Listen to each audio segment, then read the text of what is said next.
Você sabia que a Prefeitura de São Paulo tem uma dívida gigantesca que impede a melhoria dos serviços públicos do município?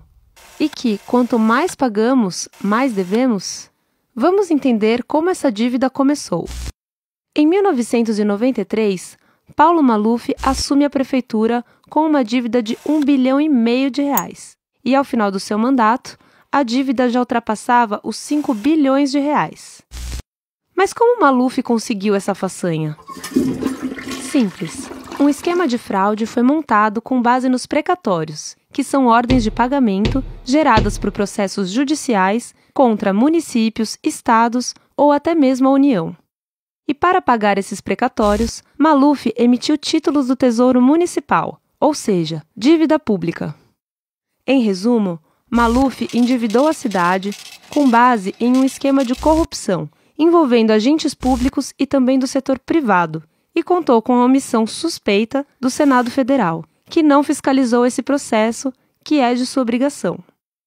Uma parte desse esquema recebeu o apelido de Cadeia da Felicidade, onde títulos do Tesouro Municipal eram vendidos pela Prefeitura por um valor inferior ao valor de mercado, e em poucas horas era negociado por instituições financeiras, que compravam por um valor e o revendiam por outro maior, obtendo lucro rapidamente. Por vezes, essa cadeia de negociações ocorreu no mesmo dia.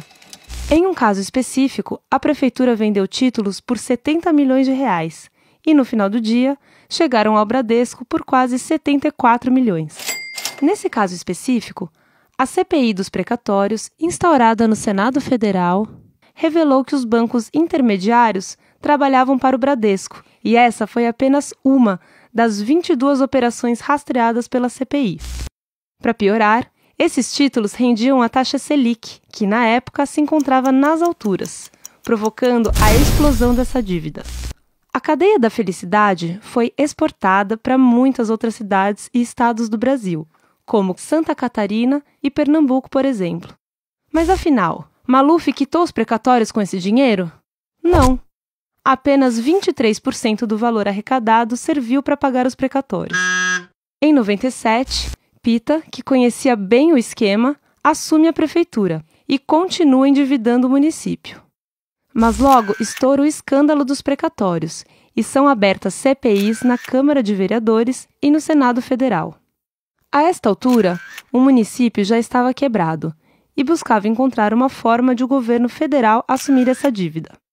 Como a dívida de São Paulo era quase toda fraudulenta e o escândalo dos precatórios era manchete em todos os jornais, demorou um pouco para que o governo federal concordasse em assinar o contrato com a prefeitura, o que só aconteceu no ano 2000, sem a realização de uma auditoria.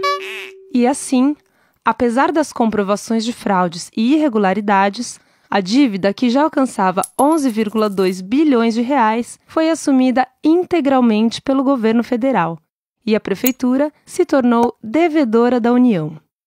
O acordo também teve outras exigências, como redução de gastos com folha salarial, aumento da contribuição previdenciária dos servidores municipais, etc.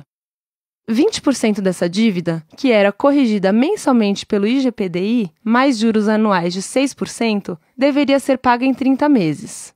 Caso contrário, o saldo devedor seria recalculado desde o início, com base em juros não mais de 6%, mas de 9% ao ano. E 2 anos e meio depois, foi isso que infelizmente aconteceu. Na época, a prefeita Marta até cogitou privatizar o AMB e o Pacaembu, mas o valor que seria arrecadado era irrisório para quitar os 20% e a ideia foi descartada.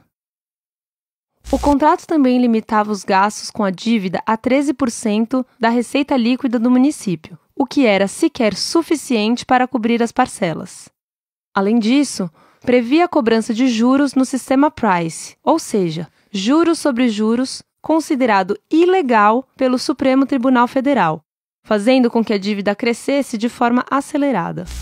Foi isso que fez a dívida fraudulenta, que era de 11,2 bilhões de reais, ultrapassar os 63 bilhões, depois de nós termos pago mais de 29 bilhões.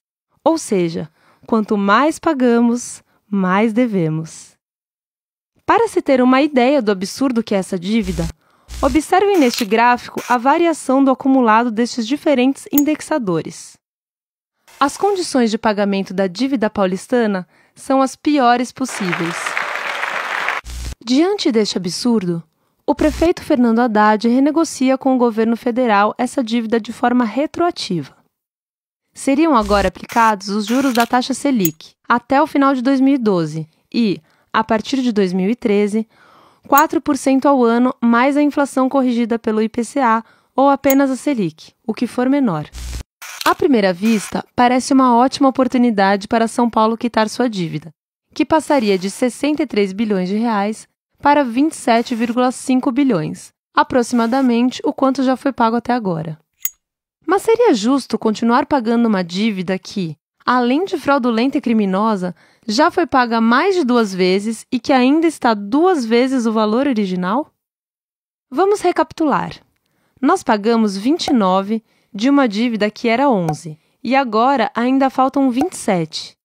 É justo pagar mais tudo isso quando sabemos que faltam creches, atendimento médico de qualidade, habitação, saneamento básico e infraestrutura de todo tipo? Que milhares de pais, e especialmente mães, continuam sem ter aonde deixar seus filhos para poderem trabalhar? Que poderíamos ter 13% a mais da receita líquida a cada ano para solucionar tantos problemas da cidade? Nós achamos que não. Se já pagamos, não devemos. Lembre-se que essa dívida nem é nossa. Por isso, exigimos a suspensão e a auditoria integral dessa dívida, com participação dos movimentos sociais. Uma solução definitiva ao problema. Que os responsáveis respondam por seus crimes. Que os candidatos à prefeitura assumam um compromisso para resolver a questão da dívida pública na campanha das eleições municipais de 2016. Divulgue, compartilhe, curta a nossa página. Poema. Por uma política econômica da maioria.